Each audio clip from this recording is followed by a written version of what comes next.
자, 여러분 반갑습니다. 오늘도 또 멋진 하루가 시작됐다. 그죠? 누구보다도 지금 에너지가 엄청 업이 돼 있으셔야 돼요.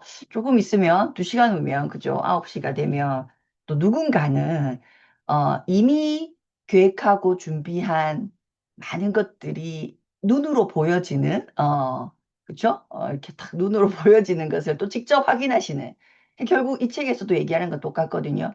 결국 우리가 인지하는 것과 행동하는 것. 그러니까 인지가 행동할 수밖에 없을 만큼 인지가 된 상태. 우리가 계속 책을 읽고 좋은 음원을 듣고 어떤 멘토에게 조언을 듣고 하는 이유가 한 번의 어떤 얘기로 내가 이해한 것을 행동으로 옮기기까지가 쉽지 않죠. 그렇죠? 저도 그랬던 것 같아요.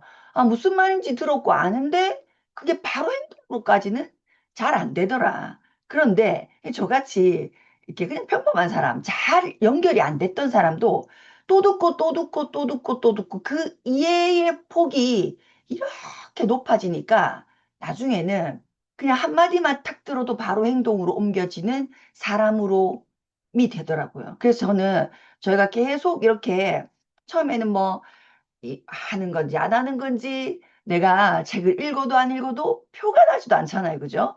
왜냐면 내가 행동으로 바로 연결을 못 하니까. 그런데 그럼에도 불구하고 계속 진행해라. 그러면 저는 한 몇 년이 걸렸던 것 같은데 이제 그게 똑같은 내용도 있잖아요. 반복해서 듣고 내가 그 환경에 계속 노출돼 있으면 어느 순간 바로바로 행동으로 바꾸는 그래서 결과로서 이렇게 탁 이게 되게 재밌다 이 말입니다. 여러분 행동하게 되면 우리가 지금 계속 배우고 인지하는 것을 뭐 작게나마 행동하게 되면 굉장히 피드백이 재밌어요. 그래서 빨리 그 구간으로 넘어가셨으면 좋겠습니다. 자, 20페이지. 안정된 일자리가 왜 구시대적 생각인가? 안정된 일자리가 없기 때문에 구시대적 생각이에요. 그러니까, 지금 우리가 사는 세상은 노동이, 노동의 가치라고 하는 것이 엄청 떨어져 있는 상태. 진짜 그런 생각 안 드세요? 이런 얘기를 우리가 되게 많이 했는데, 제가 최근에도 예전에 제가 다녔던 직장을 취직했다는 친구를 만났어요. 제가 직장을 몇 년을 그만둬서요. 거의 10 몇 년이 됐거든요. 15년은 넘었어요. 넘은 것 같아요. 자, 그러면 15년 전에 제가 받았던 월급이 있다, 없다? 있다, 있다. 그런데 거기 취직을 했다는 거예요. 그런데 제가 받은 것보다 적게 받더라고요. 이해되십니까? 무슨 말인지? 그러니까 안정된 일자리라고 하는 것이 없으니까 정말로 이렇게 어떤 우리가 생각하는 안정된 일자리의 첫 번째는 고정 수입을 연상시킨다. 안정된 일자리, 고정 수입을 연상시킨다. 네가 그런 일이 있다, 없다? 없다. 두 번째, 내가 충분히 살아갈 수 있을 만큼의 소득의 우상향을 생각한다. 안정된 일자리. 그런 일 있다, 없다? 없다. 없다. 그렇기 때문에 이거는 우리가 안전한 투자라고 하면 느낌이 어때요? 키 웃잖아. 안전한 투자가 있어요, 없어요? 없어요. 그러니까 말이 안 맞는 얘기라고. 안전한이라는 것과 투자는 맞지 않는 건데 우리가 안전한 투자라고 하면 이거 되게 안전한 건갑다. 라고 받아들이죠. 그죠? 금융 교육이 안 돼 있어서 그런 거예요. 안전한 투자라는 것은 안전하다고 자르고 투자는 연결시킬 수 없다. 안정된 자르고 일자리는 연결시킬 수 없다. 자, 왜 그런가? 세계화가 블루칼라의 일자리를 다 없애버렸죠. 지금, 뭐, 예를 들면, 우리나라에서도 이제, 거제도 가면 그렇대요. 거제도 가면, 하면서 내가 외국에 와 있나? 이런 느낌을 받을 정도로 외국인 노동자들이 많다는 거예요. 그게 뭐예요? 그런 세계화가 블루칼라 일자리를 다 없애버린 거죠. 근데 로봇이 화이트 칼라 일자리도 다 지금 엄청나게 빠른 속도로 대체되고 있다. 자, 1950년대는 생산성의 증가분이 우리 이제 예를 들어 우리나라로 치면 혹은 우리 기업으로 치면 돈을 벌었어. 벌었던 것이 그러니까 투자자, 그죠?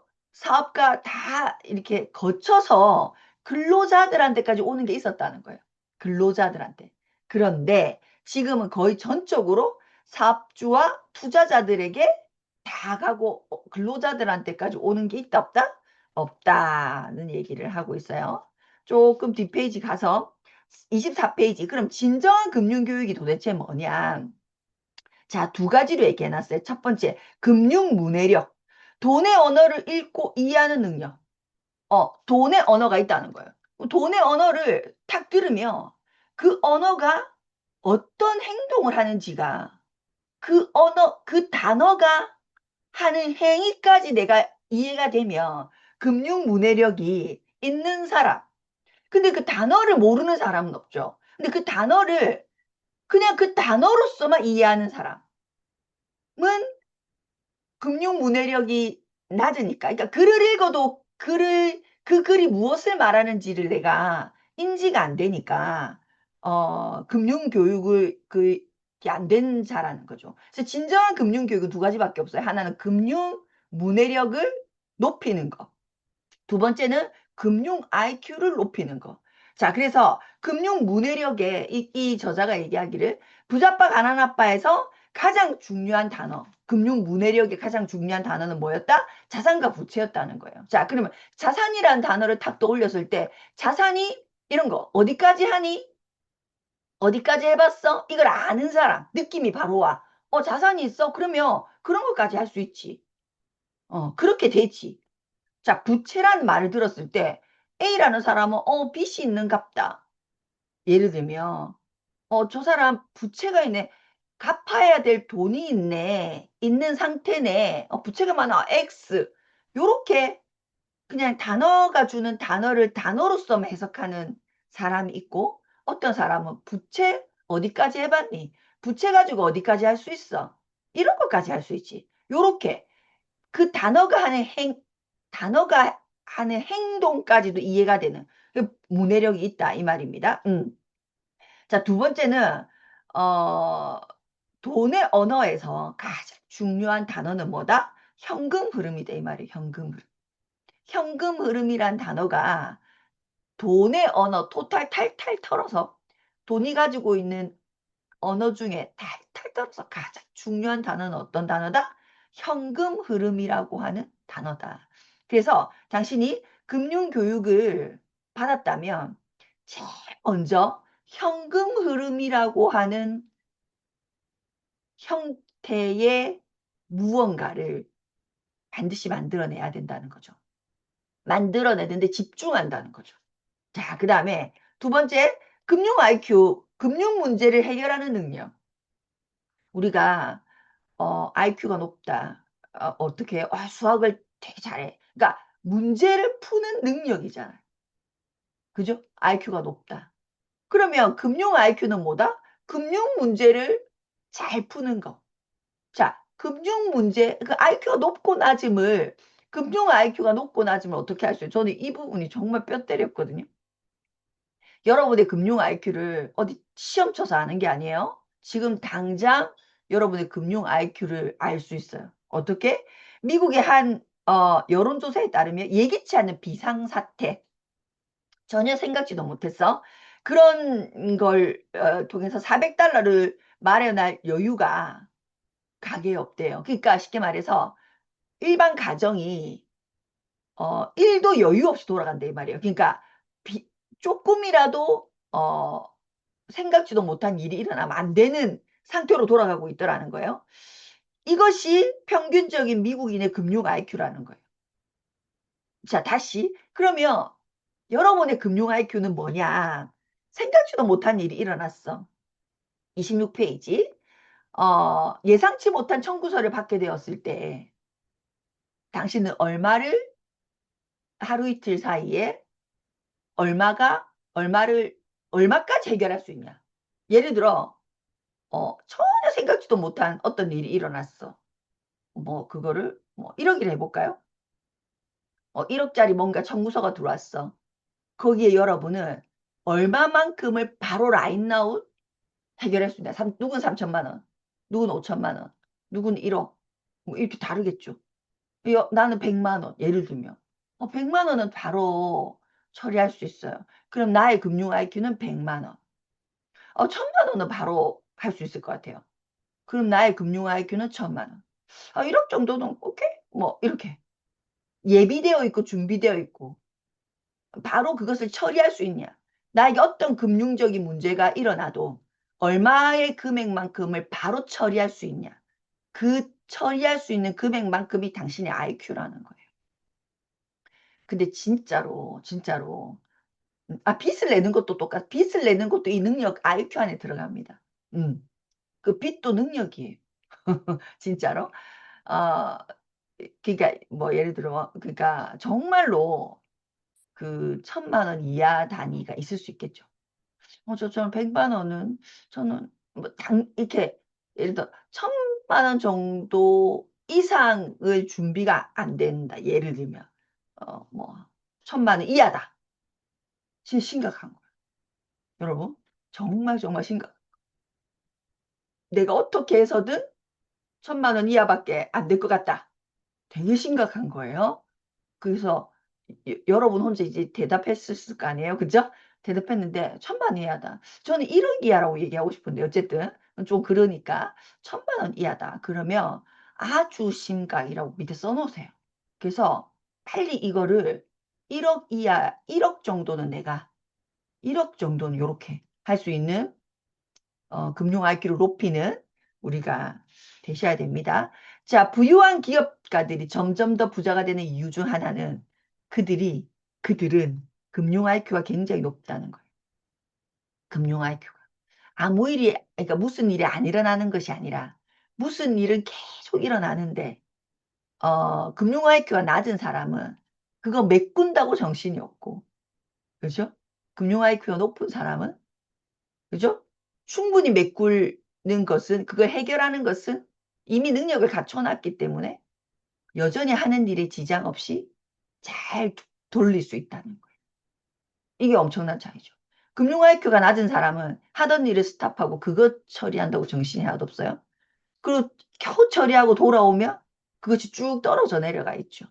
예를 들면. 근데 금융 IQ가 높은 사람은 여러 가지 일이 일어나는데 그 여러 가지 일이 일어나는 것을 언제든지 아주 가볍게 처리할 수 있기 때문에 본인이 하는 일을 내 지장을 받는다, 받지 않는다, 받지 않는다. 이걸 계속 우상향으로 만들어 나갈 수 있다. 그러니까 부자가 더 부자가 계속 될 수밖에 없는 거다는 얘기예요. 자, 모두 똑같은 방식으로 백만장자가 되는 것은 아니다. 한 10억 연봉자 되는 거죠. 우리로 계산하면. 자, 이 백만장자가 되는 데는 여러 종류가 있다는 거예요. 자, 27페이지 맨 밑에 보시면 1940년에 태어난 사람들이 30세가 되었을 때 부모보다 더 잘 살 수 있는 확률은 95%, 92. 왜? 엄청 고성장기였다는 거예요. 그런데 1980년에 태어난 사람들이 부모보다 잘 살 확률은 50%. 자, 그러면 28페이지. 지금 30대인 사람들이 부모 세대보다 잘 못 사는 이유는 크게 두 가지가 있다는 거. 우리가 이거 인지해 봅시다. 첫 번째는 국내 총 생산의 증가가 둔화됐다는 거예요. 이게 이제 엄청 안정권에 들어갔다 이거예요. 우리나라도 개발도상국이 좀 빡 올라가다가 이제 어떻게 돼요? 이렇게 안정권에. 그래서 국가가 몇 퍼센트 성장했냐? 뭐 3%, 5%뭐 이렇습니다. 20%, 30% 이렇지 않아요. 그죠? 뭐 1%, 이렇다. 그러니까 엄청 둔화됐다 이런 거예요. 그러니까 느린 속도로 성장하고 있다. 속도 자체가 굉장히 느려졌다. 그런데 이것보다 더 심각한 건 뭐냐면 분배가 불평등해졌다 이거예요. 분배의 불평등. 돈이 예전에는 많이 벌어져서 쉽게 말하면 저 밑에까지도 갈 돈이 있었다. 이 사람들이 더 많이 벌었지만 더 많이 가져갔지만 상위에 있는 사람들이 더 많이 가져갔지만 그래도 저 밑에 있는 사람들도 꽤 만족할 만큼 가져갈 수 있었는데 이 성장이 둔화되니까 돈을 적게 벌어. 예전에 10만 원 벌던 걸 지금 만 원밖에 못 벌어. 그런데 그 만 원을 또 이제 위에서부터 내려가니 어떻게 위에가 9천 원, 9,500원 다 가져가 버려. 밑에까지 올 게 있다 없다 없다. 그러니까 분배가 더욱 불평등해졌다는 거예요. 그러면 마땅히 내가 가져야 될 돈을 뺏어서 분배를 잘못했냐가 아니에요. 아니잖아. 이해되시죠? 여러분의 연봉만큼을 받고 계시잖아요. 그러니까 내 돈을 뺏어서 가져가기 때문에 왜 억울하다, 힘들다 이게 아니고 구조 자체가 적게 버는 내가 리스크, 위험을 감소하고자 하는 마음, 안정을 찾고자 하는 그 마음 때문에 그죠? 원래 그 분배 자체가 작게 배분돼 있는 영역에만 여러분들이 계속 혹은 우리가 계속 초이스를 하려고 하니까 그죠? 답이 없다는 거죠. 근데 그게 어느 정도의 불평등인가 면 소득 분포의 하위에 속해 있는 사람들의 평균은 연간 1만 6천 달러를 가져갔다는 거예요. 하위의 평균이. 그리고 상위의 평균을 보니까 어떻다? 130만 달러. 그러면 130만 달러 대비 16,000달러는 몇 퍼센트인가? 1.2%예요. 자, 그러면 자, 상위가 100만 원 벌어가면 하위는 12,000원 벌어간다 이 말이에요. 여러분, 상위가 100만 원 벌어가면 하위가 12,000원 벌어간다. 응? 어느 정도인지 아시겠어요? 이 배분의 불평등이 어느 정도냐. 그러면 자, 부자빠 가라빠가 또 얘기하죠. 직장인, 자영업 혹은 전문가 여기 500명 이상의 기업 직원을 둔 기업가, 사업가 여기 전문 투자가 자, 요쪽 영역 ES 영역은 어떻다고요? 1.2% 12,000원 벌어가는 영역이다 이 말이에요. 요쪽 영역 I 그죠? BI 비즈니스 BI 영역은 뭐라고요? 100만 원 벌어가는 영역이다 이 말입니다. 우리가 스스로 그 영역을 선택했다 이거예요. 그래서 가난한 사람은 계속 가난하고 부자는 계속 부유해지는 사회. 이게 더 속도를 낼까요? 속도를 안 낼까요? 더, 더 속도가 낮아지는 거예요. 그러니까 여러분 생각해봐요. 그 우리가 지금 듣는 뉴스 중에 뭐 저는 뭐 연예인들 뉴스 들으면 아이유가 얼마짜리 집을 매 산다고요? 그런 집이 있다는 거잖아. 예를 들어 500억이라 쳐. 500억이라 쳐. 그럼 지금 대한민국에 500억짜리 집이 있다는 얘기죠. 맞아요? 맞잖아. 여러분이 생각하는 상식의 아파트, 사람이 사는 집은 얼마짜리입니까? 얼마짜리예요? 10억? 얼마짜리예요? 그럼 근데 존재는 얼마짜리가 있다고요? 500억짜리가 있다 이 말입니다. 이해되시죠? 뭔 말인지? 자, 그래서 그 뭐 조금 있으면요 1,000억짜리 아파트가 나온다 안 나온다? 나오겠죠? 이해됩니까? 그 말이에요. 자, 백만장자가 되는 자, 그러니까 직장인으로서 백만장자가 되고 싶습니까? 이렇게 물어요. 될 수 있어요. 될 수 있어요. 그런데 묻는 거예요. 직장인으로서 백만장자 10억 연봉, 직장인으로 10억 연봉을 하고 싶습니까? 스포츠 스타로 10억 연봉자가 되고 싶습니까? 영화배우 또는 스타로, 연예인으로 10억 연봉자가 되고 싶습니까? 기업가로 10억 연봉자가 되고 싶습니까? 이런 거 생각해 볼 필요가 있는 거죠. 근데 여기 다 뭐가 문제냐면 다 세금이 문제예요. 다 세금이 문제예요. 자, 진정한 금융교육. 진정한 금융교육은 당신이 직장으로 10억 연봉자가 되든 연예인으로 되든 뭐로 되든 그죠? 당신이 진정한 금융교육을 받은 사람이라면 자신의 재정적 미래를 통제할 수 있어야 된다. 그러니까 내가 직장인으로 10억 연봉자야. 오케이. 되게 잘했어. 그게 중요한 것이 아니야. 당신이 어떤 형태로 10억 연봉자 100만 장제 클럽에 들어온다 한들 당신이 당신의 재정적 미래를 통제할 수 없다면 그것은 금융교육을 받은 사람이 아니다는 거예요. 자, 그럼 다시 얘기해보자. 자, 연봉의 형태. 그냥 내가 통장에 찍히는 것이 10억 연봉자면 정말 만족해? 정말 이게 미래의 재정을 통제할 수 있는 거야?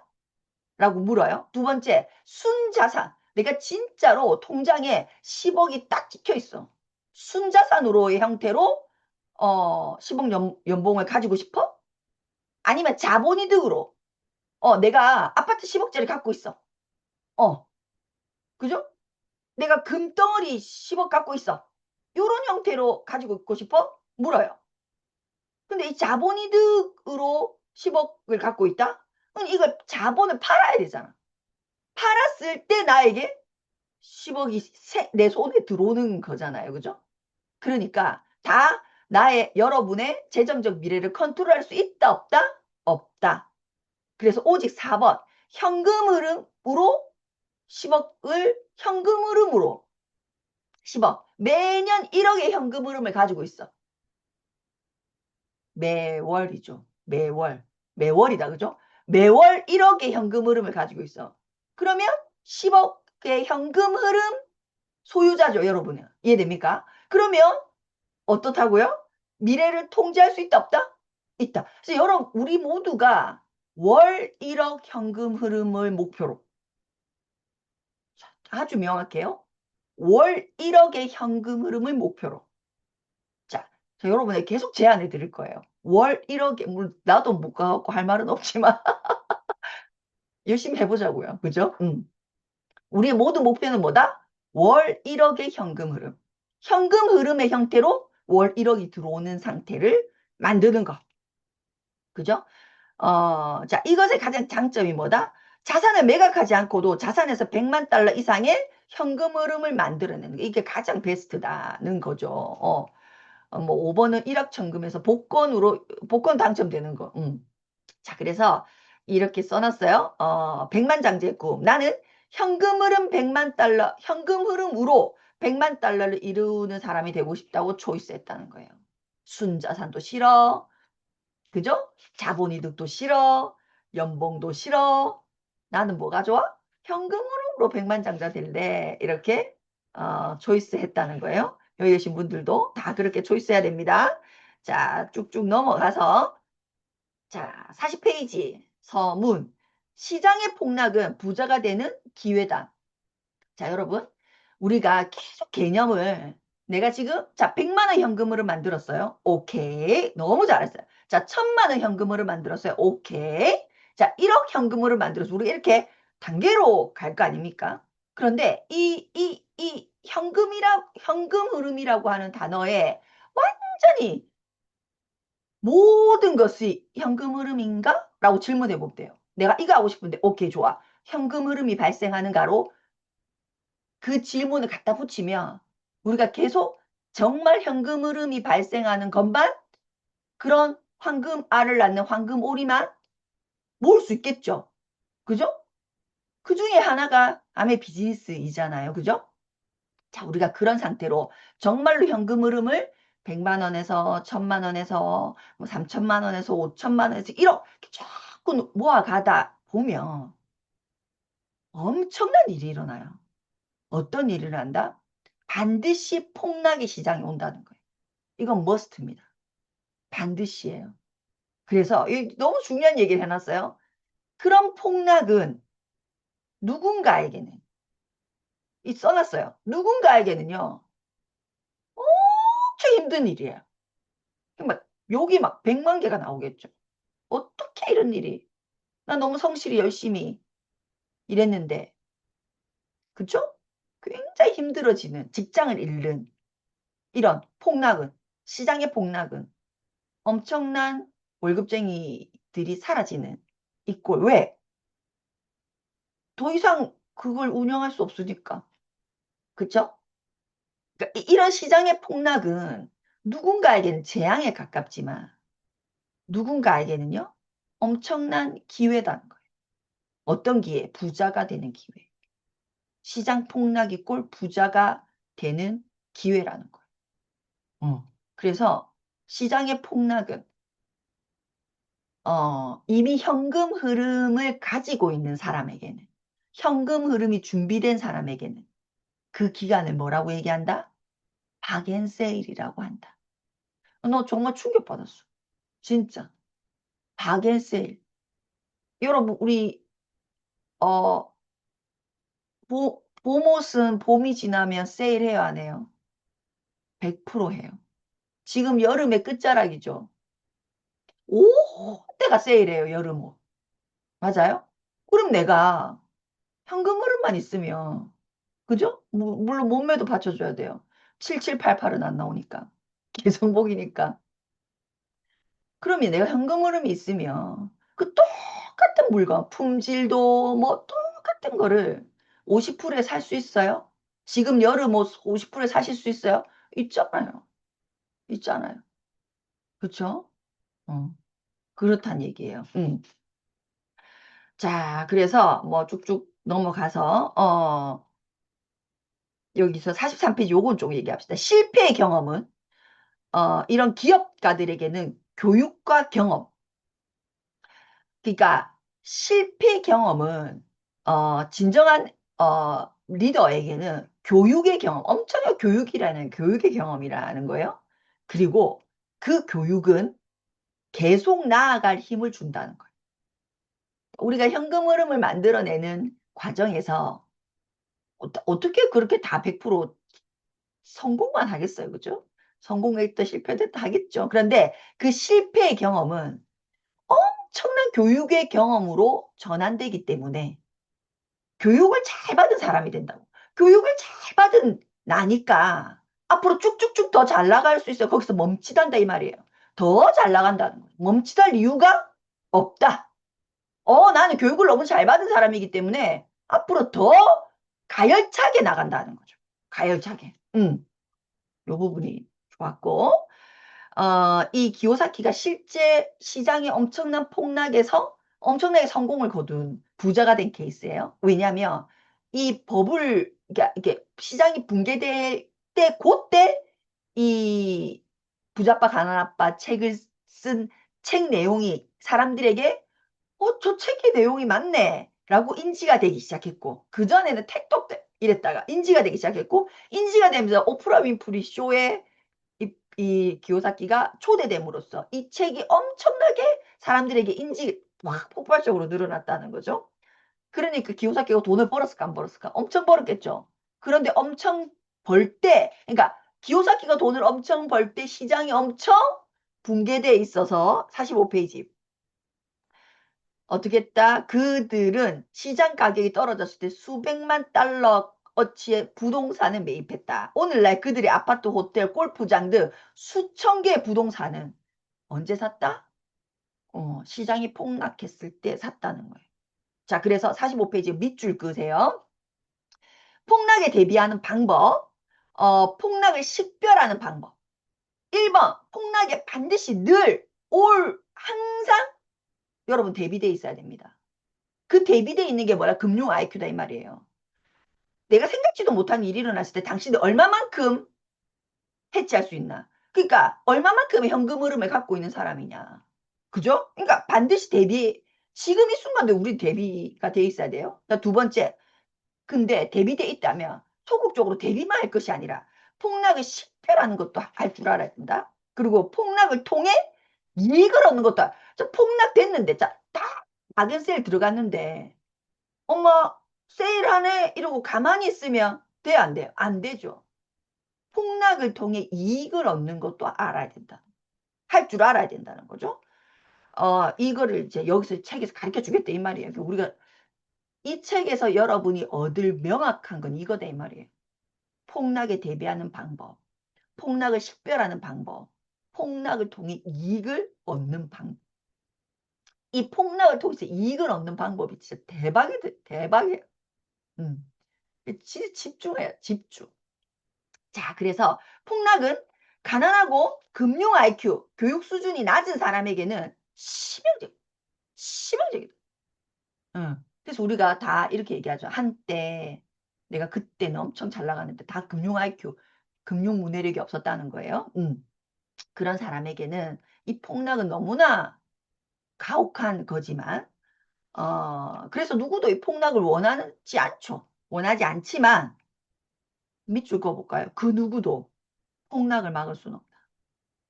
그 누구도 폭락을 맞을 수 없다는 거예요. 46페이지 다가올 폭락에 당신은 대응과 대비를 할 수 있습니까? 대응은 뭐예요? 내 금융 IQ 금액으로 대응하면 되지. 대비는 뭐예요? 준비되어 있냐? 폭락을 이용해서 수익을 얻을 준비까지 해놔야 된단 말이에요. 몇 년 동안 재정적 미래를 결정짓는 중요한 요소가 될 것이다. 선택은 여러분 몫이고 금융교육을 통해 스스로 진짜 준비하시겠습니까? 이익을 얻는데 필요한 행동을 정말로 하시겠습니까? 이렇게 묻고 있어요. 대부분 폭락으로 인해 타격을 입죠. 타격을 입지만 소수는 수백만 달러를 가진 부자가 됩니다. 당신은 타격을 입는 사람이 폭락은 무조건 온다 이 말이에요. 그는 확정. 언제 올지는 몰라. 확정. 그 확정인 그날 여러분은 타격을 입는 사람이 되겠습니까? 아니면 부자의 반열에 올라가는 사람이 되겠습니까? 어떤 사람이 되겠습니까? 라고 묻고 있습니다. 대답해 보셔야 돼요.